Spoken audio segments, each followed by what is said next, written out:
Hello बच्चों, quick revision में अब हम लोग देखो एल्जेब्रिक पोर्शंस कंप्लीट हो गया। अब हम लोग कोऑर्डिनेट स्टार्ट करेंगे, ठीक है।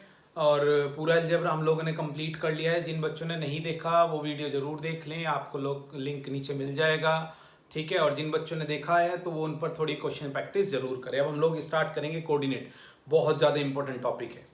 देखो 3 से 4 क्वेश्चन मिलेंगे और यहाँ पर बहुत टफ लेवल नहीं आता, बहुत ही इजी सा क्वेश्चन आता है। अगर बेसिक्स फॉर्मूले भी याद है ना, थोड़ी सी भी प्रैक्टिस है तो कंफर्म चारों क्वेश्चंस बन जाएंगे।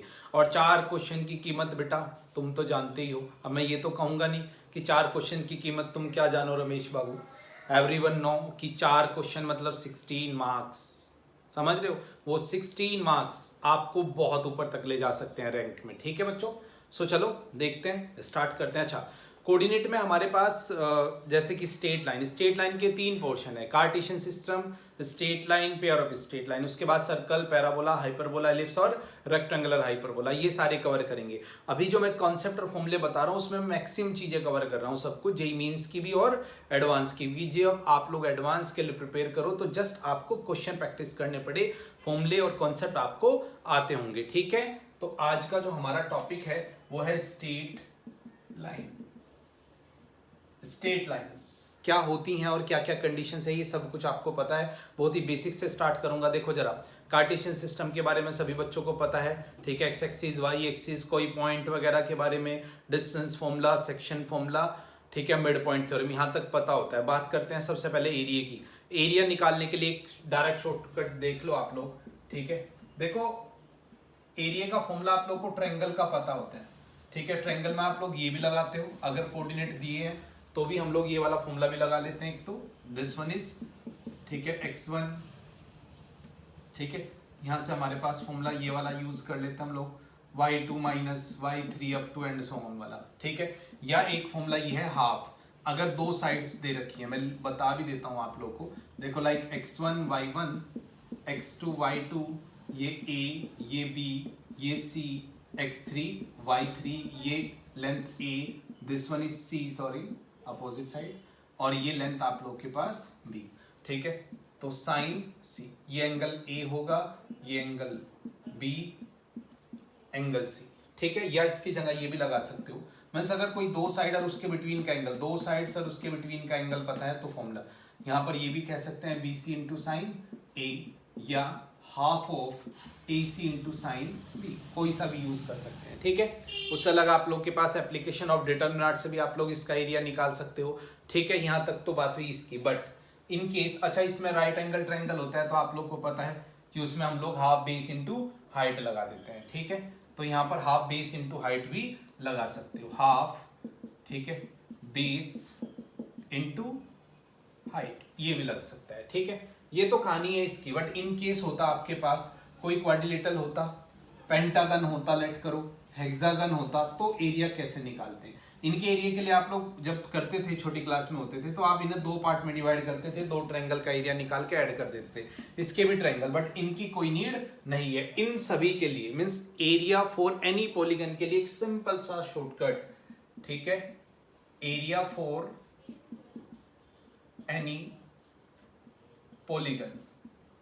समझो जरा करना क्या है आपने, बस ये इस तरह समझना बच्चों इस कॉन्सेप्ट को।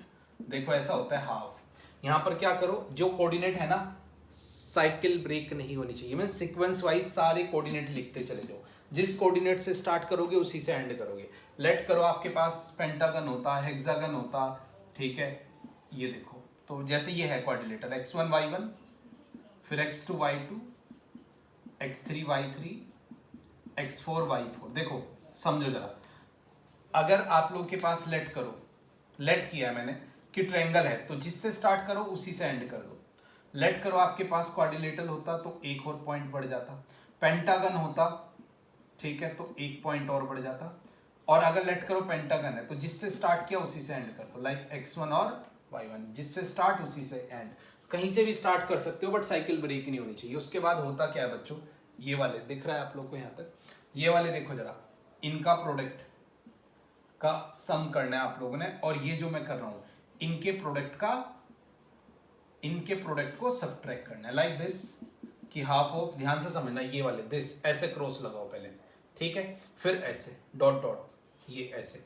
तो इनका प्रोडक्ट का सम और दूसरे वालों का इन दोनों इनके प्रोडक्ट का सम और दूसरे वाले के प्रोडक्ट का डिफरेंस माइनस करना है आपने। Means x1 y2 plus x2 y3 up to यहां तक लास्ट तक x5 y1 माइनस।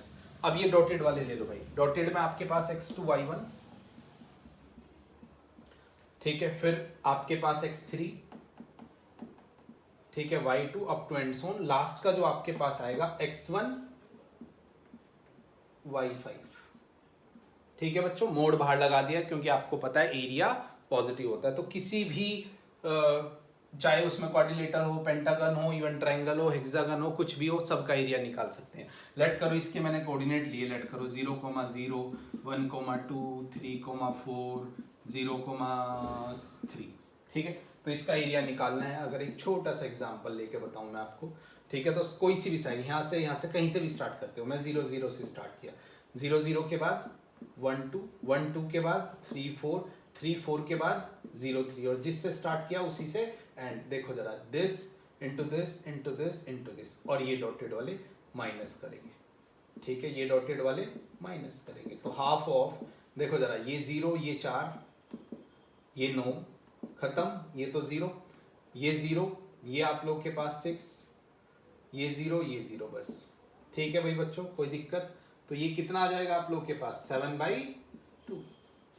तो ये सिंपल सी कंडीशंस होगी एरिया फॉर एनी पॉलीगन। ठीक है, अब नेक्स्ट कंडीशंस पर चलते हैं। अभी हम लोग देखो स्ट्रेट लाइन के पहले पोर्शन पर है कार्टेशियन सिस्टम। ठीक है, इसके बाद यहां पर आते हैं भाई कुछ स्टैंडर्ड सेंटर। ठीक है, स्टैंडर्ड सेंटर में लाइक सर्कम सेंटर, इन सेंटर, ऑर्थो सेंटर, इन सब की बात करेंगे। सबसे पहले हम लोग छोटी छोटी बातें कर लेते हैं। ठीक है, देखो इसे 2-3 पार्ट में डिवाइड कर लेते हैं हम लोग अपने बोर्ड को। ठीक है, सबसे पहले आता है सेंटरोइड। सेंटरोइड, ठीक है, सेंटरोइड होता क्या है पहले तो ये पता होना चाहिए। जहां पर मीडियन मीट करते हैं, जहां पर मीडियन मीट करते हैं। ठीक है बच्चों, रिवीजन करा रहा हूं एक फास्टैग का। जहां पर मीडियन पता है ना, जो सामने वाली लाइन को 2 पार्ट में डिवाइड करते हैं। तो ये मीडियन जहां पर मीट करेंगे, इस पॉइंट को हम लोग बोलते हैं सेंटरोइड। और सेंटरोइड का फॉर्मूला अगर मैं जी से रिप्रेजेंट करूं तो x1 x2 x3 divide by 3 y1 y2 y3 divide by 3। ठीक है, ये सिंपल सी कंडीशंस होती है सेंटरोइड की। अच्छा, सेंटरोइड में ना ये सब 2:1 2:1 2:1 में डिवाइड करता है। सेंटरोइड के बाद हमारे पास जो आता है इन सेंटर, इंपॉर्टेंट है बच्चों सभी, इन पर काफी चांसेस मिलेंगे आपको क्वेश्चंस। इन सेंटर बेटा वहां पर बनता है जहां पर एंगल बाइसेक्टर मीट करते हैं। ये एंगल बाइसेक्टर है जहां पर ये मीट करेंगे। ठीक है, तीनों एंगल के बाइसेक्टर जहां पर मीट करेंगे वहां पर ये बनेगा। ये पॉइंट इस तरह के हैं, ये लेंथ भी यहाँ पर जो यूज करनी पड़ेगी हमें फॉर्मूले में। ठीक है, तो इन सेंटर अगर आई है तो इन सेंटर का फॉर्मूला ये होता है, इंपॉर्टेंट है, पता होना चाहिए, ax1 bx2 cx3 divide by abc, comma इसी तरह y का coordinate means ay1 by2 cy3 divide by a plus b plus c। Okay, this one is in centre. ठीक है बच्चों, ये कंडीशन है। अच्छा, जो इन सेंटर होता है, छोटी सी कंडीशन बता देता हूँ। इन सेंटर अपनी तीनों अगर परपेंडिकुलर डिस्टेंस देखोगे तीनों साइड से, वो हमेशा इसकी क्या होती है, सेम होती है। मीन्स ये इन सेंटर है, ये डिस्टेंस ये डिस्टेंस ये, दैट्स वाई यहाँ पर एक सर्कल बना देते हैं हम लोग, जिसे हम लोग इन सर्कल बोलते हैं। ठीक है बच्चों, तो ये कहानी है इन सेंटर की। अच्छा, इन दोनों में एक छोटी सी कंडीशन और मैं ऐड कर देता हूँ। देखो ये हमेशा इनसाइड होते हैं, ऑलवेज लाई इनसाइड, चाहे वो कैसा भी ट्रायंगल हो, चाहे एक्यूट हो, ऑब्ट्यूस हो या राइट एंगल हो। ठीक है, कभी भी बाहर नहीं बनेगा। आप सोच रहे हो कि सर सेंटर, इन जो सेंटर होते हैं क्या बाहर बनते हैं? देखो जरा भी, अब मेन सेंटर पर आते हैं हमारे, सरकम सेंटर मोस्ट इंपोर्टेंट है भाई।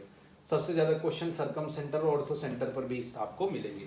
यहाँ पर सरकम सेंटर क्या होता है ये मैं बता देता हूँ। जहां पर साइड्स, ये जो साइड्स हैं इनके परपेंडिकुलर, एंगल वेंगल के परपेंडिकुलर नहीं, साइड्स के परपेंडिकुलर बाइसेक्टर जहां पर मीट करते हैं। इस साइड का परपेंडिकुलर भी है ये और बाइसेक्टेड भी है। इधर भी बनाओ एक परपेंडिकुलर बाइसेक्टर, और एक परपेंडिकुलर बाइसेक्टर इधर भी बनाओ, ठीक है। ये परपेंडिकुलर भी है और बाइसेक्टर जहां मीट करेंगे इसे हम लोग बोलते हैं सर्कम सेंटर।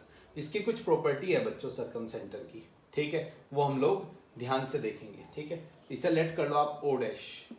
तो सर्कम सेंटर अपनी तीनों वर्टेक्स से हमेशा इक्वल, मीन्स ये डिस्टेंस ये डिस्टेंस ये डिस्टेंस इक्वल होती है, ठीक है। दैट्स वाई अगर ये डिस्टेंस आपको मैंने अभी अभी जो कंडीशंस बताई ये बताइए कि भैया यहाँ से अगर ये सर्कम सेंटर है तो ये तीनों डिस्टेंस इक्वल होगी, इसका मतलब यहाँ पर जो सर्कल बनेगा इसे हम लोग क्या बोलते हैं बेटा, सर्कम सर्कल बोलते हैं, ठीक है। तो ये कंडीशंस हो जाती है पहली सबसे इंपॉर्टेंट कंडीशंस। इसी की कंडीशन पर हम लोग निकाल भी सकते हैं। लेट करो कि मुझे ये तीनों वर्टेक्सेस पता है, ठीक है, तो मैं ये यहाँ इसे लेट कर लूंगा एच कोमा के ये डिस्टेंस ये डिस्टेंस ये डिस्टेंस इक्वल रख के इजीली आ जाएंगे। या अगर दो साइड्स भी पता है तो उनके परपेंडिकुलर बाइसेक्टर से भी हम लोग निकाल सकते हैं। या एक और कंडीशन है कि in case of right angle triangle, ठीक है, जो मिड पॉइंट होगा, mid point of hypotenuse, mid point है बच्चों ये किसका, हाइपोटेनियस का। इन केस ऑफ, बार बार बोला मैंने, in case of right angle triangle, जो मिड पॉइंट होता है इंपॉर्टेंट है। आपने जब भी कभी आए और सर्कम सेंटर के बारे में बात करें तो ये देख लेना क्या ट्रायंगल इनसे राइट एंगल ट्रायंगल तो नहीं है, क्योंकि अगर राइट एंगल ट्रायंगल है तो जो मिड पॉइंट होगा, मिड पॉइंट हाइपोटेनियस का, वही आपका क्या होगा, सर्कम सेंटर होगा, ठीक है भाई बच्चों। तो इस कंडीशंस की आप लोगों ने बहुत अच्छे से ध्यान रखना है, ठीक है। अच्छा नेक्स्ट में फिर हमारे पास आता है ortho centre. Ortho centre, ortho centre बेटा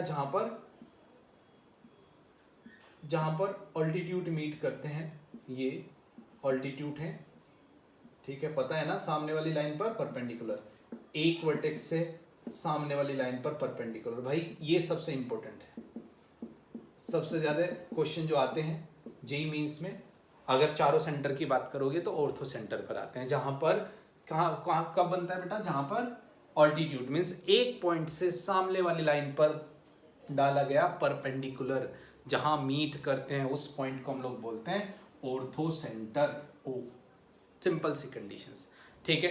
निकालते कैसे, अगर इसका सीधा सा कंसेप्ट बताऊं, ठीक है, तो निकालने का प्रोसेस ये है बच्चों, इसका ये सबसे ज्यादा यूज आता है, दैट्स व्हाई लिख रहा हूं, find equation of any to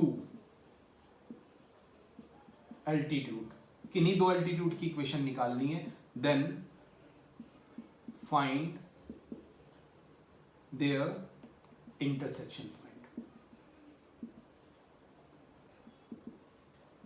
भाई इतना तो पता है ना आपको, अगर दो एल्टीट्यूड निकाल लोगे, और एल्टीट्यूड निकालने के लिए लाइन की अगर इक्वेशंस निकालनी आती है तो हो जाएगी, अभी मैं भी बताऊंगा, आती भी होगी। एक पॉइंट से सामने वाली लाइन पर परपेंडिकुलर ड्रॉ करना है, ठीक है, तो ये कंडीशंस होती है ऑर्थो सेंटर की। अच्छा इसकी भी एक छोटी सी कंडीशन है, in case of right angle triangle, देखो ये जो पॉइंट है, इस पॉइंट से सामने वाली लाइन पर ये खुद परपेंडिकुलर है ना, इस पॉइंट से इस वाली लाइन पर ये खुद, इसका मतलब ये इसका क्या होगा, ऑर्थो होगा, ठीक है भाई बच्चों, कोई दिक्कत। तो ये कंडीशन है। अच्छा इन दोनों की एक कंडीशन है कि ये क्या हमेशा इनसाइड लाई करेंगे, नहीं ऐसा नहीं होगा। अगर राइट एंगल ट्रायंगल है तो ऑन द ट्रायंगल, ट्रायंगल के ऊपर लाई करेंगे, ठीक है। इन केस राइट एंगल नहीं होता, ऑब्ट्यूस होता, तो ये हमेशा आउटसाइड, कभी भी इनसाइड लाई नहीं करेंगे। और इन केस अगर एक्यूट होगा तो हमेशा इनसाइड लाई करेंगे, ठीक है।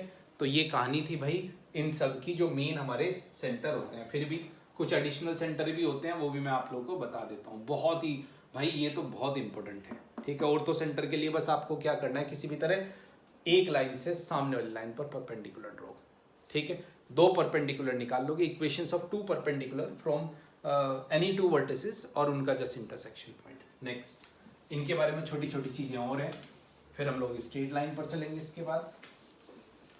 अच्छा छोटे छोटे सेंटर और भी होते हैं, लाइक एक्स सेंटर, कभी आता नहीं है बता देता हूं, बट फिर भी एक्स सेंटर क्या होता है कि कोई ट्रायंगल है, इसकी दो साइड्स बढ़ा दो, ठीक है, और इसके जो एक्सटर्नल एंगल बाइसेक्टर है, ठीक है, जहां पर मीट करेंगे, ठीक है, ये वाला लाइन और ये वाला, यहां से हम लोग एक सर्कल बनाते हैं, जो सर्कल कुछ इस तरह का होता है। इसी तरह यहाँ पर करेंगे इस तरह, और एक यहाँ पर इस तरह। इन तीनों के सेंटर को हम लोग बोलते हैं एक्स सेंटर। एक्स सेंटर में कोई कंडीशंस नहीं, एक सिंपल सी बात बता देता हूँ। ये अगर ए है तो भाई ये सेंटर आप लोगों को पता है 3 सेंटर हो जाएंगे, लाइक I1, I2, I3। जैसे कि मैंने I1 लिया, ये सेम इन सेंटर वाला फॉर्मूला होगा, बस क्या होगा कि जोन सी साइड को टच कर रहा होगा वो वाली माइनस हो जाएगी, मतलब माइनस AX1 देखो, BX2, CX3 upon A plus B plus C comma minus AY1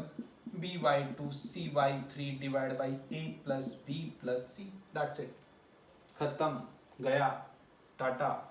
next, इसी में एक आता है 9 पॉइंट सेंटर। जस्ट कुछ नहीं, इतना याद रखो, mid point of circum and ortho, खत्म। अब इनकी थोड़ी छोटी छोटी प्रॉपर्टी देखो जरा। In case of equilateral triangle all centre lie at same point.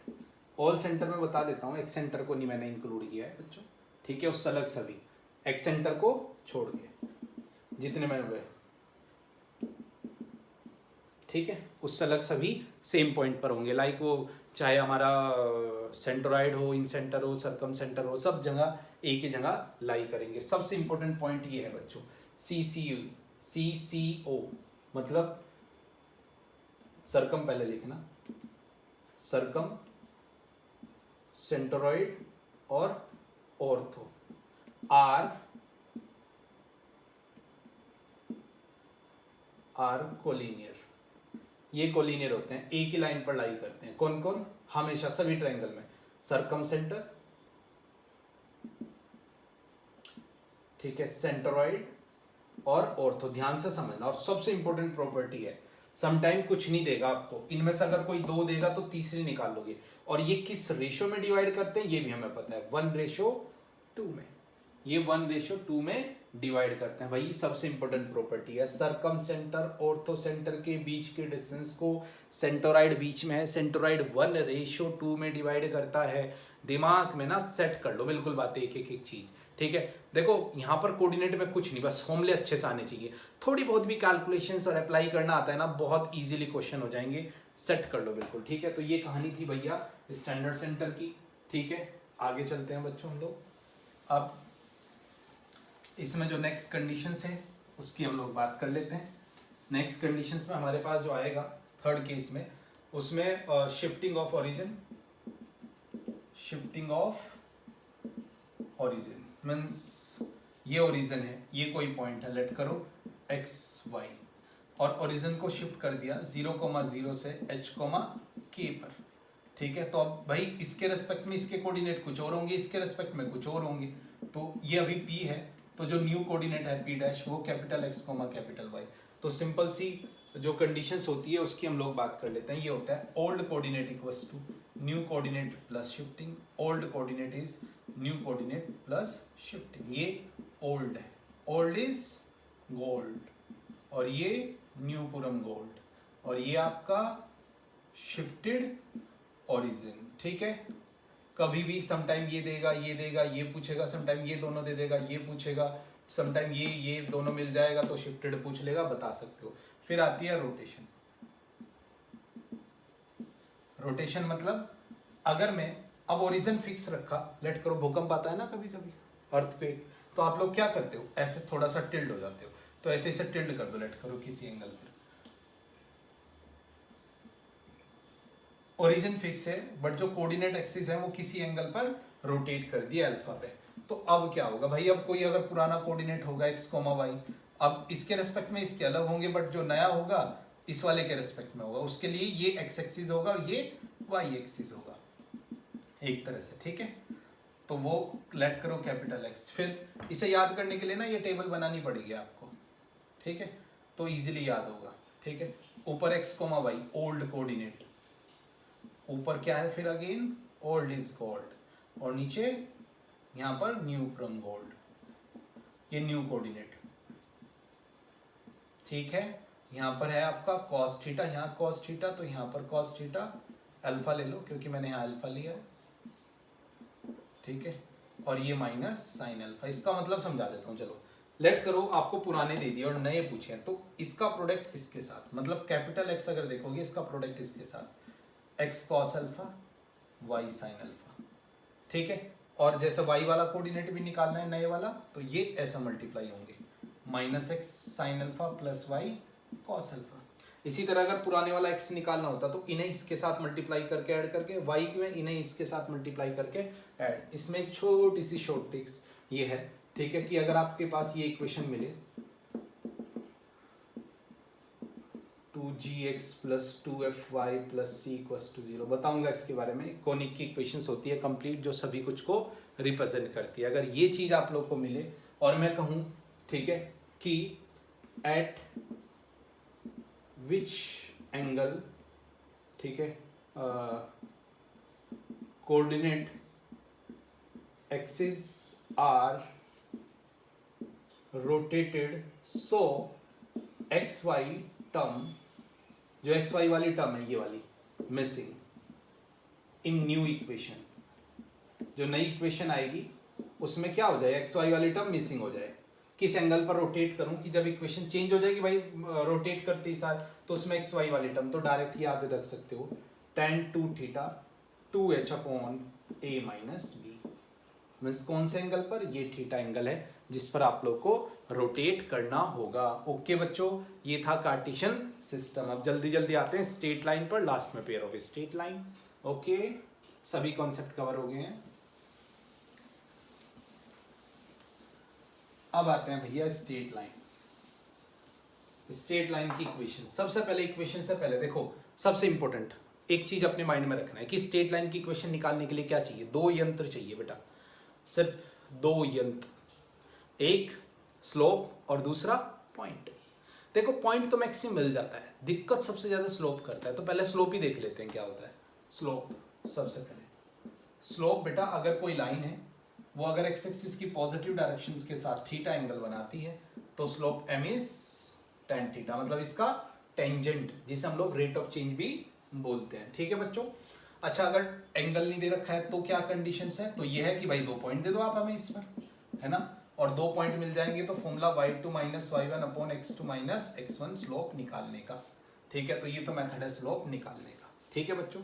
इसी में दो कंडीशंस आती थी कि angle between two lines, important है ये, एंगल बिटवीन टू लाइंस, अगर दो लाइनों के बिटवीन एंगल निकालना, लेट करो दो लाइनें थीटा एंगल पर एक दूसरे को इंटरसेक्ट करती है, तो m, अगर एक का स्लोप m1 दूसरे का m2, तो tan theta is m1 minus m2 divide by 1 m1 m2।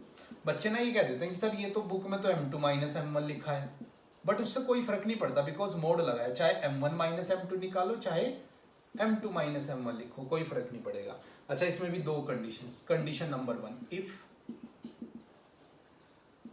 Lines are parallel then, अच्छा लाइन अगर पैरेलल होगी तो ये जीरो होगा दोनों के बिटवीन एंगल, ठीक है, तो tan थीटा इज जीरो, और जब ये जीरो होगा तो ये इसके साथ मल्टीप्लाई होगा, तो क्या रह जाएगा आपके पास m1 इंटू m2, मीन्स अगर दो लाइनें पैरेलल है तो दोनों का स्लोप सेम होगा। कंडीशन नंबर 2 इंपॉर्टेंट है, ठीक है, नहीं, अगर ये दोनों एक दूसरे को कितने डिग्री पर इंटरसेक्ट करती है, 90 डिग्री, मतलब ऑर्थोगोनली इंटरसेक्टेड करती है। ऑर्थोगोनली भी यूज करते हैं बेटा हम लोग 90 डिग्री के लिए, तो हमारे पास कंडीशंस क्या होगी, tan 90 होता है इन्फिनिटी, और कोई चीज इन्फिनिटी कब होती है, जब नीचे वाला जीरो, और नीचे वाला जीरो कब होगा, जब m1 minus m2। Most important, if two lines are perpendicular then their product of their slope is always equals to -1, ठीक है। इसमें एक और कंडीशंस बता देता हूं मैं।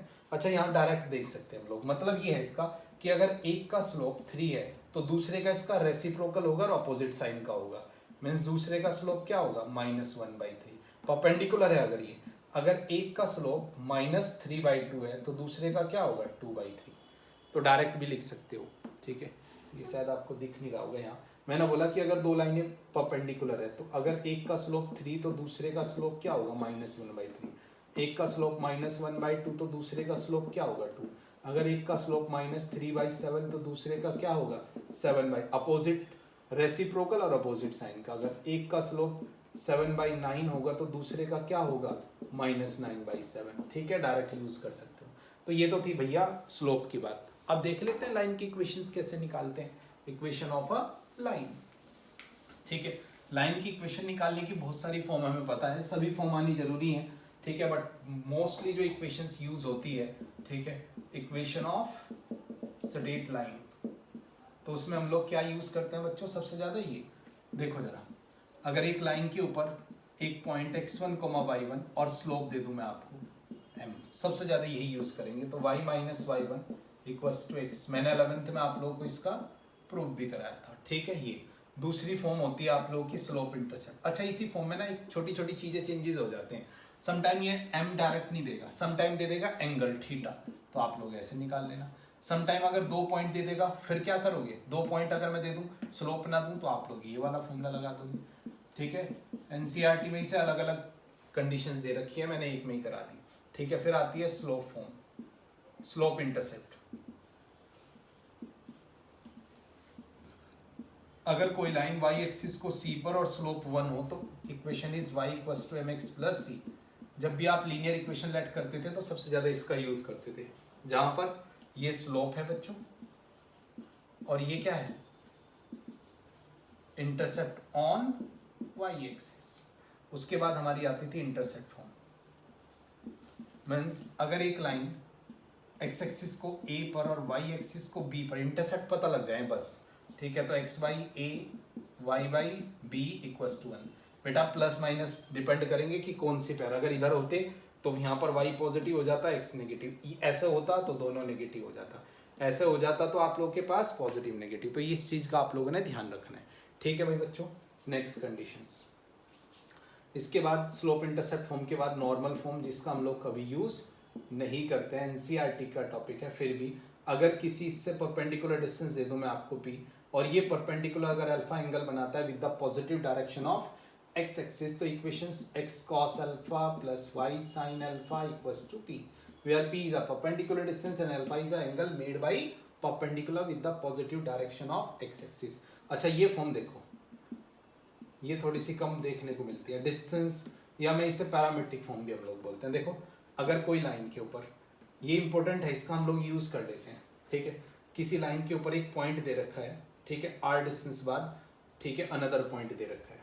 ठीक है, मतलब ये पॉइंट x1, y1 और इसकी r डिस्टेंस बाद एक अनदर पॉइंट लेट कर लिया मैंने, वेरिएबल पॉइंट। ठीक है, और ये थीटा एंगल बनाती है विद द पॉजिटिव डायरेक्शन। तो इनके बिटवीन एक रिलेशंस होती है, ये वाली x माइनस x1, इंपॉर्टेंट है बच्चों, cos theta y minus y1 sin theta equals to r distance between वो, एक पॉइंट है तो दूसरा वेरिएबल पॉइंट है, और ये नीचे एंगल इसका जो x एक्सिस की पॉजिटिव डायरेक्शंस के साथ बनाता था। ये सारी लाइन की फॉर्म थी equations of a line. Okay, next conditions पर चलते हैं बच्चों। फिर भैया सबसे इंपॉर्टेंट आप लोगों को ट्रांसफॉर्मेशंस आनी जरूरी है, ट्रांसफॉर्मेशंस देख लेते हैं। ट्रांसफॉर्मेशंस कुछ नहीं है, ट्रांसफर करना एक फॉर्म से। देखो, जो जनरली इक्वेशंस होती है वो जनरल इक्वेशंस किसी स्ट्रेट लाइन की होती है, मतलब जनरली मेन आपको इस इक्वेशन में मिलेगी। इससे अगर आप लोग को ट्रांसफर करना है, मतलब सबसे ज्यादा जो इंपॉर्टेंट है उस पर आ जाते हैं स्लोप इंटरसेप्ट फॉर्म में।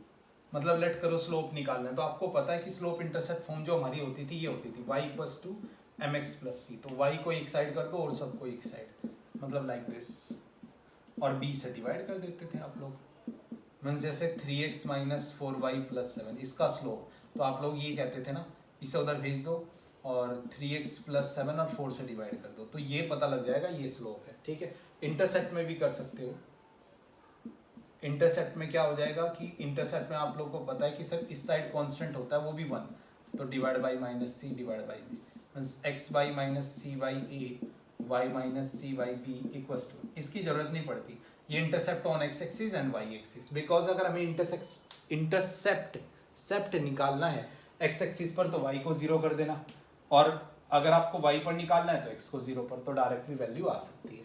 इसके बाद आती है डिस्टेंस। ठीक है, सबसे पहली बात, सबसे इंपॉर्टेंट, बच्चे ना बहुत ज्यादा भूल जाते हैं इसे। ठीक है, याद होना चाहिए formula, perpendicular distance from a point two line. मतलब एक लाइन है, पॉइंट है, और यहाँ से कोई लाइन है, उस पर परपेंडिकुलर डिस्टेंस निकालनी है। पहली बात लाइन इस फॉर्म में कर लेना, तो डायरेक्ट फॉर्मूला होता था ax1 प्लस कुछ नहीं, ये पॉइंट इसमें पुट कर दो, और upon root of a square plus b square, ये डिस्टेंस है सीधी सी। ठीक है, अगर डिस्टेंस हमें निकालनी होती फ्रॉम ओरिजिन, तो ओरिजिन होता तो ये दोनों 0 0 हो जाता, तो ओरिजिन से अगर निकालनी है कभी किसी लाइन की डिस्टेंस, तो ये बेटा परपेंडिकुलर डिस्टेंस है, इसे ही हम लोग शॉर्टेस्ट डिस्टेंस भी बोलते हैं। ओके, तो ये कहानी थी परपेंडिकुलर और शॉर्टेस्ट डिस्टेंस की। ठीक है भाई बच्चों, उसके बाद नेक्स्ट कंडीशंस पर। अच्छा, अगर किसी लाइन के साथ जो परपेंडिकुलर पैरेलल लाइन है ना, वो डायरेक्ट निकाले जा सकती है। ठीक है, अगर कोई लाइन है, ये वाली स्टैंडर्ड इक्वेशन थी है, ठीक है, पैरेलल लाइंस, इसके साथ जितनी भी इस दुनिया की पैरेलल लाइंस हैं, उन सब की इक्वेशन में ये कंडीशन सेम आएगी, बस क्या चेंज आ जाएगा, कांस्टेंट, और सब कुछ सेम। कांस्टेंट निकालने के लिए कोई ना कोई कंडीशंस होगी। अगर मींस इस लाइन, ये लाइन है, इसके साथ इन्फिनिटी पैरेलल लाइन होगी ना, सब की इक्वेशन ये है। इसी तरह ये लाइन है जो इसके साथ इन्फिनिटी परपेंडिकुलर लाइन होगी, सब की इक्वेशन सेम होगी। क्या होगी, इसमें जो एक्स और वाई का कोफिशिएंट है वो इंटरचेंज कर दो, बी इधर ए इधर, बीच में प्लस है तो माइनस, बीच का साइन चेंज कर देते हैं मिड पॉइंट का, और बस ये चेंज होगा। देखो ये तो दोनों गिवन थे ना, दोनों इंटरचेंज किया साइन, बस ये, इसे निकालने के लिए कोई ना कोई कंडीशंस होगी। ठीक है, यहीं से एक मैं अगर बात बताऊं, डिस्टेंस बिटवीन पैरेलल लाइंस, दो पैरेलल लाइन है अगर ax plus b y plus c1, अब आपको पता है कि इसमें चेंजेस होगा बस, क्योंकि पैरेलल लाइन है, अभी अभी मैंने बोला जितनी पैरेलल लाइन होगी उनमें ये कंडीशंस सेम होगी। नहीं होगी तो आप बनाओगे इस फॉर्मूले के लिए, और डिस्टेंस निकालनी है तो c2 माइनस सी1 upon root of a square plus b square. ठीक है, ये बेसिक्स कंडीशंस थी स्ट्रेट लाइन की। कुछ एडिशनल टॉपिक पर चलते हैं, मतलब यहाँ तक एनसीईआरटी था एक तरह से। ठीक है, एडिशनल में छोटे छोटे शॉर्ट ट्रिक्स वगैरह देख लेते हैं। ठीक है, मिरर इमेज से स्टार्ट करते हैं। Foot of perpendicular mirror image, foot of perpendicular and mirror image. देखो कुछ नहीं होता है, ये पॉइंट है लाइक x1, y1, ठीक है, x1, y1, ये आप लोग का फुट ऑफ परपेंडिकुलर। मीन्स यहाँ से परपेंडिकुलर डालो, जहां पर होगा ये फुट ऑफ परपेंडिकुलर, और ये लेट करो, ये ए पॉइंट है, और ये इसकी मिरर इमेज आप लोग को पता है, लेट की मैंने अल्फा कोमा बीटा, ये लेट की है कि जब आप लोग मिरर के साथ खड़े होते हो तो जितना इधर उतना ही उधर डिस्टेंस पर दिखोगे ना, इसका मतलब ये डिस्टेंस, ये मिरर की तरह है, ये मिरर है हमारा। ठीक है, लाइन होगी ये कोई ना प्लेन मिरर, जितना उधर दिखोगे उतना इधर, है ना बच्चों, और साथ में परपेंडिकुलर भी, क्योंकि प्लेन मिरर है। ऐसा थोड़ा वो मेले वाला मिरर है, मोटे दिखोगे, ऊपर दिखोगे, नीचे नहीं, सेम, जितना ऊपर उतना ही नीचे। तो बस ये दोनों पॉइंट निकाल लें। ठीक है, अगर इस लाइन की equation ax by plus c equals to 0 है तो डायरेक्ट, पहले फुट ऑफ परपेंडिकुलर के लिए direct formula, foot of perpendicular. वैसे तो जब आप लोग एनसीईआरटी में करते थे तो आप इस इक्वेशन निकाल लेते थे ना इस लाइन की, जो इसके साथ परपेंडिकुलर हो, भाई पॉइंट तो पता है, और इंटरसेक्शन पॉइंट निकाल के ये पॉइंट निकाल लिया, फिर मिड पॉइंट थ्योरम लगा के अगर ये पॉइंट आ जाए तो मिड पॉइंट थ्योरम से ये पॉइंट भी निकाल सकते हो। बट उसकी भी कोई नीड, डायरेक्ट उसकी भी कोई नीड नहीं, डायरेक्ट फॉर्मूला हमारे पास। डायरेक्ट फॉर्मूला समझो जरा, अगर इस पॉइंट को मैं लेट कर लूँ x, y, तो x माइनस x1, इसे लेट किया मैंने x, y, x minus x1 by a, जिस भी लाइन जो मिरर की तरह परफॉर्म कर रही है वो, y minus y1 by b। ठीक है, और अब क्या करोगे, ये पॉइंट इसमें पुट करा दो, ax1 by1 प्लस c, और बाहर लगा दो एक माइनस, और divide by a square plus b square. बस यहाँ पर ये जो है ना x और y, ये आपके फुट हैं। ठीक है, और मिरर इमेज के लिए कुछ नहीं, सेम रहेगा, बस यहाँ इंटू 2 कर देना, क्योंकि ट्वाइस डिस्टेंस पर है वो, इसलिए 2 से मल्टीप्लाई होता है। Minus twice of ax1 by1 c divide by a square plus b। अच्छा, यहाँ पर मैंने अल्फा बीटा लेट किए हुए ना, तो इन्हें अल्फा बीटा लेट कर लो, ये मिरर इमेज। ठीक है बच्चों, तो ये कहानी थी मिरर इमेज की। ठीक है, नेक्स्ट कंडीशंस पर चलते हैं आज। ठीक है, इसके बाद तो ये मिरर इमेज है। ठीक है, नाउ और फुट ऑफ परपेंडिकुलर। इसके बाद position of a point with respect to two lines. Position of a point with respect to position two lines. देखो दोनों कंडीशंस होंगी. अगर दो लाइनें हैं और कोई पॉइंट है, या तो वो ऐसा होगा या वो ऊपर होगा, कहीं भी हो सकता है, या वो नीचे होगा. देखो इन दोनों को हम लोग बोलते हैं सेम साइड. इस वाली कंडीशंस को सेम साइड, और ये होती है हमारी अपोजिट साइड. ये ऐसा बोल देता है कि एक पॉइंट को दो लाइनों के बिटवीन ड्रॉप किया कराया गया है. ठीक है, बहुत इंपॉर्टेंट है, यहाँ से भी क्वेश्चन. तो कैसे चेक करेंगे? विद रिस्पेक्ट टू, अच्छा सॉरी मैंने अभी दूसरा केस करा दिया बच्चों.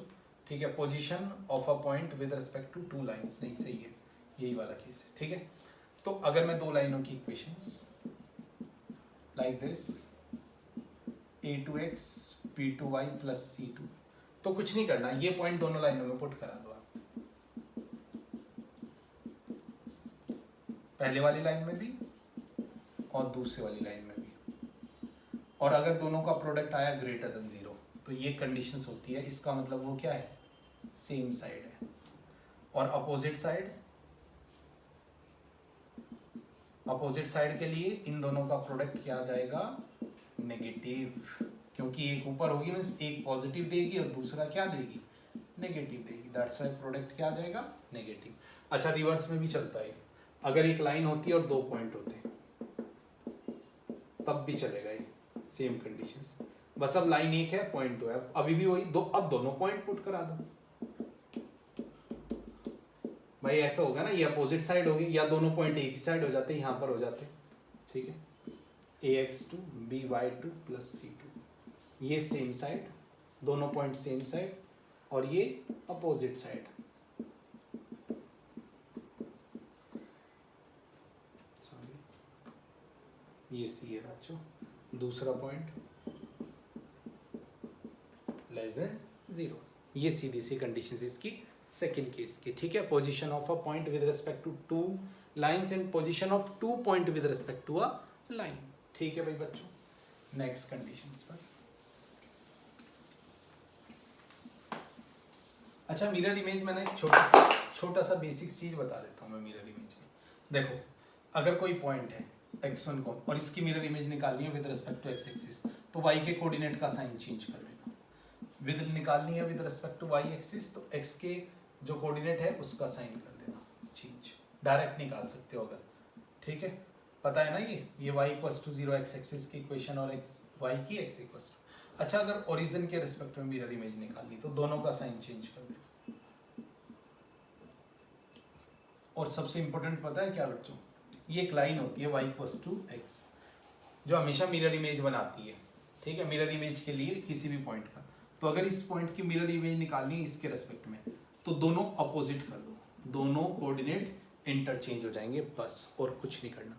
मीन्स कभी आया ना कि y इक्वल्स टू x के रेस्पेक्ट में किसी भी पॉइंट की मिरर इमेज, तो कुछ नहीं करना है, दोनों पॉइंटों को इंटरचेंज कर देना. ठीक है भाई बच्चों, तो ये कहानी थी आप लोगों की छोटी सी, जो मैंने आप लोगों को कंडीशंस बताई है. समझ में आ गया भाई? नेक्स्ट. अच्छा भाई यहाँ पर आता है इक्वेशन ऑफ एंगल बाइसेक्टर. अब इक्वेशन ऑफ एंगल बाइसेक्टर, ये दो लाइनें. अच्छा दो एंगल बाइसेक्टर होंगे, एक ऑब्ट्यूज और एक एक्यूट, मीन्स यहाँ पर 90 डिग्री से छोटा. दो इक्वेशंस होंगी. पहले तो बहुत ही बेसिक सी चीज़ें बता देता हूँ मैं आपको. नॉर्मल, अगर खाली इक्वेशन निकालनी है दोनों वाली तो कुछ करने की जरूरत नहीं आपको. सिंपल ऐसे इक्वेशंस दे रखी होंगी और दोनों एंगल बाइसेक्टर की इक्वेशंस ये होगी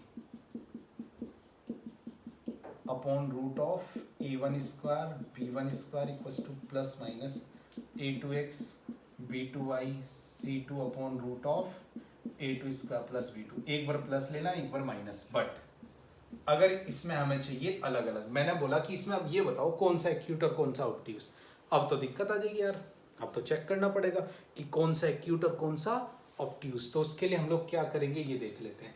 कुछ नहीं करेंगे, ये चीजें निकालेंगे. पहली एक कंडीशन है बस, कंडीशन बस कांस्टेंट मस्ट बी पॉजिटिव. बस दोनों के कांस्टेंट पॉजिटिव कर लो, मतलब अगर कोई नेगेटिव है ना तो माइनस से मल्टीप्लाई कर देना, और उसके बाद ये निकाल लेना a1 a2 b1 b2।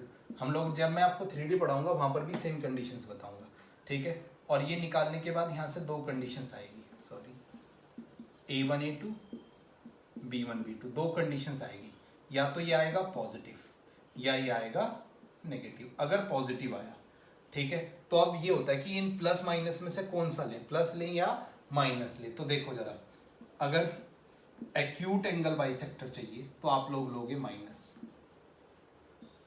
और ऑब्ट्यूस के लिए लोगे आप प्लस। यहां पर क्या होगा, उल्टा, एक्यूट के लिए प्लस और ऑब्ट्यूस एंगल बाइसेक्टर के लिए माइनस। मतलब ये दो है ना, प्लस ले या माइनस, हमें क्या आता भाई, तो उसी के लिए मैंने बताया। बट एक कंडीशन ऊपर मैंने अप्लाई की है ये निकालने के लिए, ठीक है, कि भाई कांस्टेंट मस्ट बी पॉजिटिव।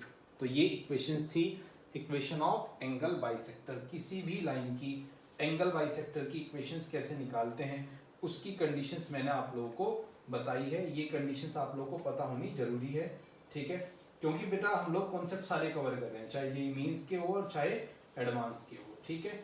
तो एडवांस में भी समटाइम यूज हो जाएगा, बिट्स प्लानिंग में भी यूज हो जाएगा, तो ये सारी चीजें आप लोगों को आनी जरूरी है, ठीक है। तो आप लोगों ने ध्यान रखना है, ठीक है भाई बच्चों।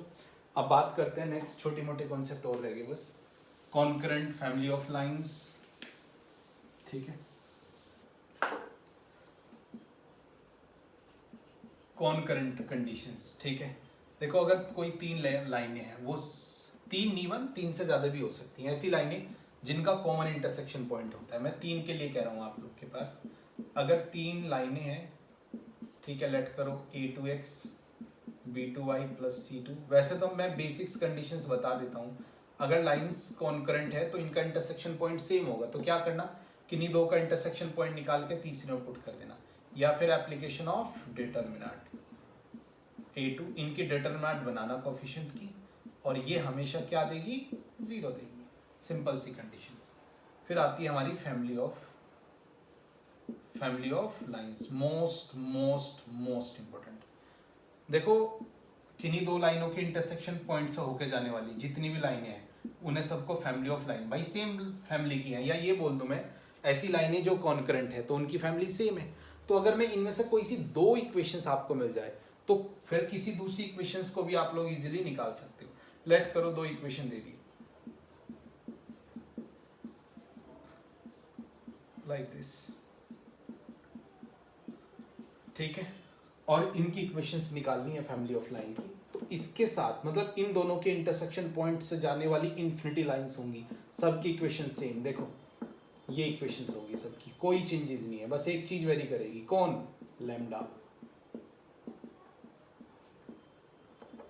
कौन, लैम्डा, ये लैम्डा वेरी करेगा, बस दैट्स इट। इसकी वैल्यू निकालने के लिए कुछ ना कुछ देगा। समटाइम बोलेगा कि इन दोनों के इंटरसेक्शन पॉइंट से होके जाने वाली जो तीसरी लाइन है वो उसके ऊपर एक पॉइंट दे देगा, समटाइम उसका स्लोप दे देगा, समटाइम उसे किसी और के साथ परपेंडिकुलर दे देगा। तो ये वाली कंडीशंस, कभी भी कोई लाइन अगर इस तरह मिले कि something plus constant into something, तो इसका मतलब वो दोनों फैमिली ऑफ लाइन है। और जो इनका इंटरसेक्शन पॉइंट है ना, इंटरसेक्शन पॉइंट, उसे हम लोग बच्चों ये बहुत आता है, फिक्स पॉइंट बोलते हैं, फिक्स पॉइंट या कॉमन पॉइंट, ठीक है, बोलते हैं। समटाइम ना एक इक्वेशन दे देगा आप लोगों को लाइक दिस। चलो एक क्वेश्चन ले ही लेता हूँ। देखो जेईई मेंस में आए हुए हैं इस तरह क्वेश्चंस, और मैंने आप लोगों को लिया जैसे ये कंडीशन दे दी, और मैंने लिया ax plus b y plus c equals to 0, और बोलूंगा कि ये लाइनें क्या है, अगर ये कंडीशंस को फॉलो करती हैं तो क्या ये फैमिली ऑफ लाइन है, कॉन्करेंट लाइन है, इनका फिक्स पॉइंट क्या है। तो कुछ मत करो, ऊपर से कोई एक वैल्यू उठा के नीचे पुट कर दो लाइक दिस। बहुत इंपॉर्टेंट है भाई ये, सी की वैल्यू पुट कर दो like -a b equals to 0। अब क्या करो, ए वाली कंडीशंस को एक साइड ले जाओ, समझना जरा। अच्छा अगर मैं ए से डिवाइड कर दूं, अब देखना, अब ये लाइन प्लस ये कोई कांस्टेंट होगा ना, तो इसका मतलब जो ये लाइंस हैं ये कितनी लाइन रिप्रेजेंट करेगा, ये फैमिली ऑफ लाइन को रिप्रेजेंट करेगा। किसकी फैमिली को, इन दोनों लाइनों की फैमिली को, ठीक है। इसका मतलब ये x - 1 इक्वल्स टू 0 और y - 0 की फैमिली, और फैमिली का मतलब इन दोनों के इंटरसेक्शन पॉइंट, और इन दोनों के इंटरसेक्शन पॉइंट x1 और y1। इसका मतलब जो वो फिक्स पॉइंट है बच्चों, वो क्या है 1,1 है, मोस्ट इंपॉर्टेंट कंडीशन, ठीक है। तो ये हमारे पास कॉन्करेंट वाली कंडीशंस, कॉन्करेंसी जिसे हम लोग बोलते हैं, ठीक है। और फैमिली ऑफ लाइन की मैंने आप लोगों से बात की है, ठीक है भाई बच्चों। कोई दिक्कत है, कोई डाउट है तो बोल दीजिए, रिपीट कर दूंगा बेबी अगर कोई भी यहाँ पर आप लोग को प्रॉब्लम आती है तो, ठीक है। डन। अच्छा, वैसे तो खत्म होगी है कहानी, फिर भी एक दो चीजें और देखो। अगर कोई पैरेललोग्राम आपको दे दिया मैंने और इसका एरिया निकालना है और साइड्स दे रखी है, तो आप लोग डायरेक्ट निकाल सकते हो। ये D1 देखो पैरेलल है तो ये दोनों तो, ये वाली कंडीशंस तो सेम होगी, बता चुका हूं मैं आप लोगों को,